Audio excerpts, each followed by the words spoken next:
والله انا ما انا مصدقه ان في حد لغايه دلوقتي لسه بيقليه بالزيت ويخلص ازازه الزيت عليه. تعالي النهارده اقول لك على طريقه جديده للسمك بدون ما تقلي ولا حتى تشوي، بدون دخان ولا نقطه زيت. تعالي اقول لك بقى على طريقه المطاعم، بس اتمنى بقى لو عجبتكم ما تبخلوش علينا بلايكاتكم الحلوه.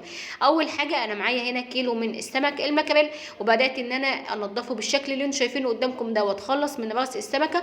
وبعد ما اخلص الكميه اللي معايا هبدا ان انا اشطفه تحت الحنفيه. وبعد ما شطفته بالشكل اللي انتم شايفينه قدامكم ده هبدا ان انا اجيب سمكه وافتحها من ظهر السمكه اللي هو فتحه السنجابي، وهقول لكم ليه دلوقتي.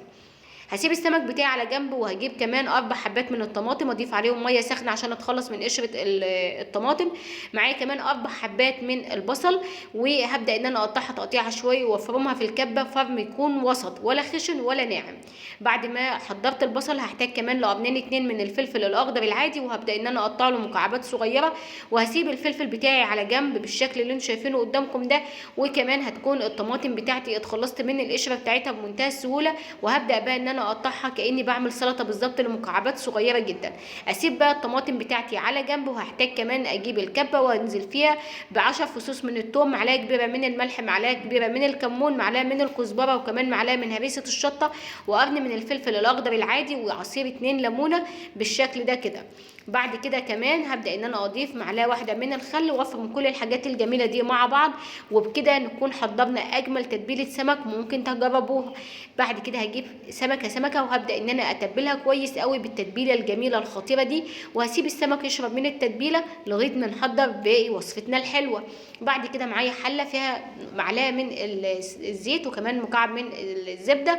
وهنزل بقى ببصلتين 2 انا فرماهم كده زي ما انتم شايفين لغايه ما البصل هيبدا يغير معايا لونه. هضيف كده معلقه من التتبيله بتاعه السمك بتاعتنا، وعاوزه اقول لكم ريحتها دلوقتي تحفه. هضيف كمان معلقه كبيره من العسل الاسود، واضيف الميه المغليه على طول مباشره كده.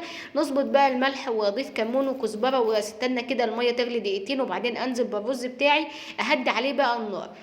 هجيب بقى طاسه فيها نص معلقه من الزيت ومكعب من الزبده، وهنزل بيه بصلايه كده انا فرمها فرم ناعم. واول ما بتبدا تدبل معايا هنزل بيه الفلفل الحامي والبارد، وبعد كده هنزل بيه الطماطم كمان. وهسيب الحاجات دي الجميله دي تاثر مع بعضها. وهضيف بقى كمون وكزبره، وكمان رشه من الملح كده. وكمان هضيف معلقه صغيره من تتبيله السمك اللي احنا محضرينها. اسيبها على نار هاديه تاثر معايا. بس هجيب كل سمكه وهبدا ان انا اغلفها بورق سلوفان بالشكل اللي انتم شايفينه قدامكم ده، وعلى طول على الصاج. وبعدين بقى قلب السمك بقى بالتتبيله اللي احنا حضرناها دلوقتي حالا. عاوزه اقول لك ان المكعب الزبده ده هيفرق معانا جدا في الطعم.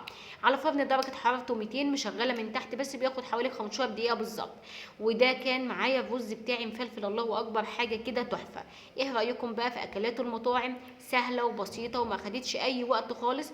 هو كيلو سمك عملنا منه الله اكبر كده اكله مطاعم عظمه على عظمه، بتتقدم بازيد من 150 جنيه من سمكه واحده بس. احنا عملنا كميه كبيره. يلا فرحوا ولادكم واعملوا لهم اكل المطاعم في البيت.